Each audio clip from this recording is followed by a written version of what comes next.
नमस्कार दोस्तों, कनाडा के प्राइम मिनिस्टर जस्टिन ट्रूडो द्वारा अपनी डोमेस्टिक पॉलिटिक्स को चमकाने के लिए ऑलरेडी भारत और कनाडा के रिलेशन को पूरी तरीके से खराब कर दिया गया है।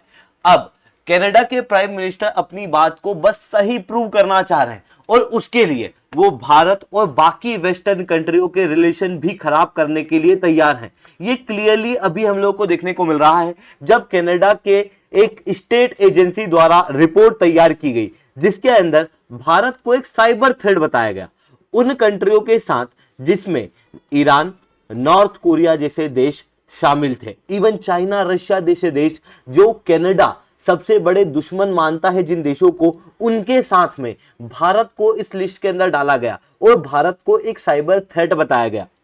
कैसे कनाडा का ये स्टेप भारत के रिलेशन बाकी वेस्टर्न कंट्रियों के साथ में खराब करेगा, कनाडा हकीकत में चाहता क्या है, इन सारी चीजों को मैं शुभेंद्र चौहान डिटेल में आप लोगों के साथ में चर्चा करूंगा। बट उसके पहले आप लोग मेरे साथ में SRC10 टेलीग्राम ग्रुप के ऊपर जुड़ सकते हो। मेरे क्लास की अपडेट, PPT, PDF सब कुछ आपको मिल जाएगी। UPSC CSE की तैयारी करना, इंडिया के टॉप एजुकेटर से ऑफलाइन क्लास के अंदर पढ़ना है, आप लोगों के पास में अच्छा मौका है। अनअकैडमी अब केवल ऑनलाइन ही रहा, अनअकैडमी अब ऑफलाइन भी आ चुका है। दिल्ली के करोल बाग, मुखर्जी के अंदर, प्रयागराज के सिविल लाइंस और बिहार के पटना के अंदर ऑलरेडी हमारे सेंटर्स खोले जा चुके हैं जहां पर इंडिया के ये टॉप एजुकेटर्स आप लोगों को ऑफलाइन क्लास के अंदर पढ़ाएंगे जिनके द्वारा कंप्रहेंसिव UPSC CSE की तैयारी आप लोगों को कराई जाएगी, प्रीलिम से लेके इंटरव्यू तक की।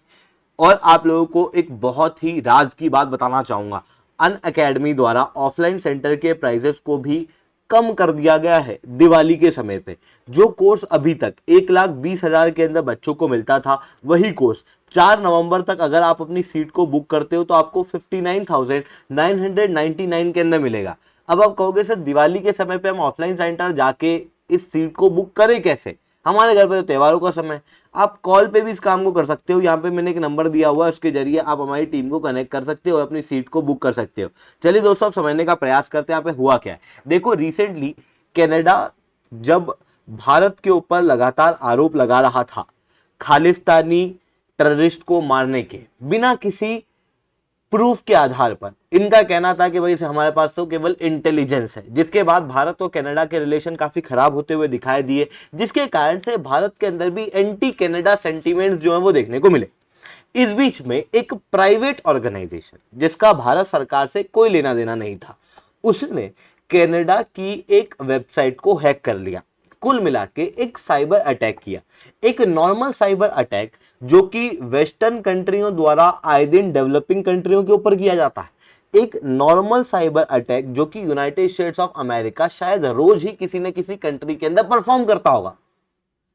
इस तरीके का साइबर अटैक भारत की प्राइवेट ऑर्गेनाइजेशन द्वारा, जिसका सरकार से कोई लेना देना नहीं था, उसके द्वारा कनाडा के ऊपर किया गया।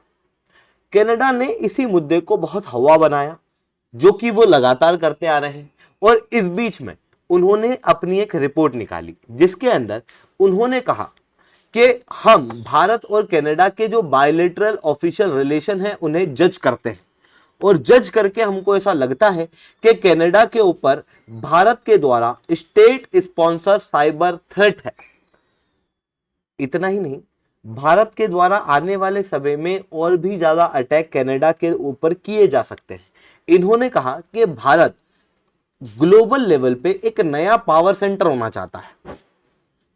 जैसी चाइना के ऊपर बात चलती है ना कि भाई चाइना जो है वो नया पावर सेंटर बनना चाहता है, उसके लिए चाइना कुछ भी कर सकता है, उसी तरीके की बात कनाडा ने भारत के लिए करी कि भारत जो है वो नया पावर सेंटर बनना चाहता है और उस पावर सेंटर को बनने के लिए अपनी साइबर पावर को स्ट्रॉन्ग कर रहा है, जिसके लिए नए साइबर प्रोग्राम भारत के अंदर चलाए जा रहे हैं, जिसकी वजह से अलग अलग लेवल पे कनाडा के ऊपर साइबर थ्रेट महसूस होते हैं सरकार के द्वारा।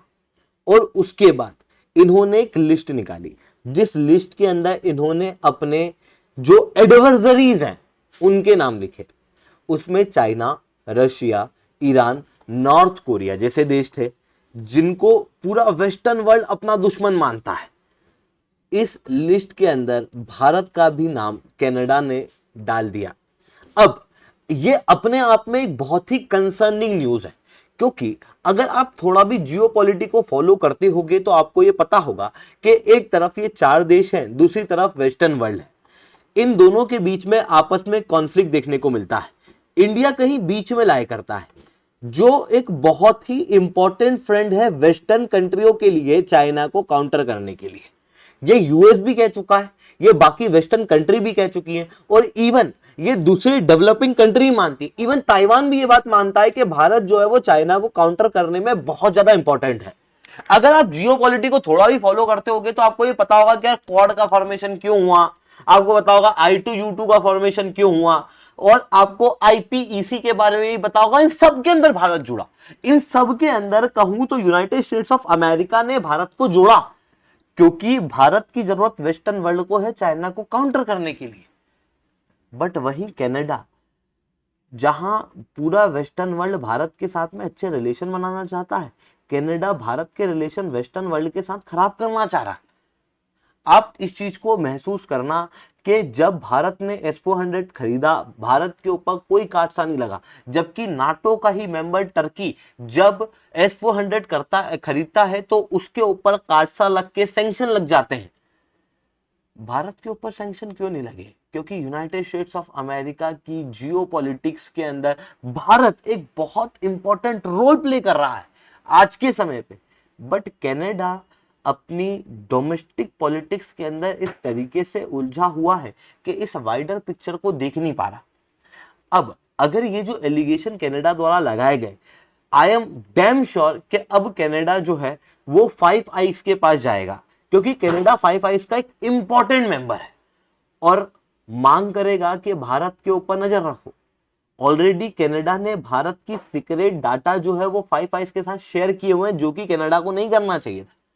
अब फाइव आइज अगर कनाडा की बात मानने को तैयार हो जाती है तो उसकी वजह से भारत के ऊपर लगातार नजर रखी जाएगी, जिसकी वजह से भारत को खतरा महसूस होगा पूरे वेस्टर्न वर्ल्ड की तरफ से, क्योंकि जो फाइव आइज हैं वो मेजर वेस्टर्न 5 कंट्रीज हैं, जिसकी वजह से भारत के रिलेशन ऑब्वियसली वेस्टर्न वर्ल्ड के साथ खराब होते हुए दिखाई देंगे। ये उस समय पर जब यूनाइटेड स्टेट्स ऑफ अमेरिका खुद चाहता है भारत फाइव आइज का हिस्सा बने, उस समय पर कनाडा का ये जो स्टेप है ये आने वाले समय में भारत कनाडा के रिलेशन नहीं बल्कि भारत और वेस्टर्न वर्ल्ड के रिलेशन पे भी डायरेक्ट असर डाल सकता है। और ऐसा कोई स्टेप कनाडा ने पहली बार नहीं लिया, इस तरीके के स्टेप कनाडा पहले भी ले चुका। कनाडा ने भारत के जो सीक्रेट डाटाज हैं वो यूनाइटेड स्टेट्स ऑफ अमेरिका की एक मीडिया एजेंसी के साथ में शेयर किए।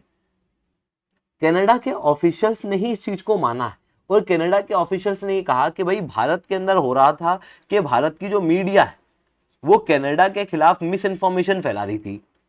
और एक तरीके से इन्होंने, मतलब वो होता ना घर के अंदर कोई एक दो लोगों की लड़ाई रहती है, कोई एक आदमी कुछ कर देता है, दूसरा आदमी अंदाजा लगाता है कि यार ये इसलिए कर रहा होगा, वैसा ही मतलब वो फूफा मामा वाली जो लड़ाइयां होती है ना घर में, उसी तरीके की लड़ाई जो है वो कनाडा भारत के बीच में देखने को मिल रही है, जहां पर जो कनाडा है उसका रोल पूरा वो फूफाओं वाला।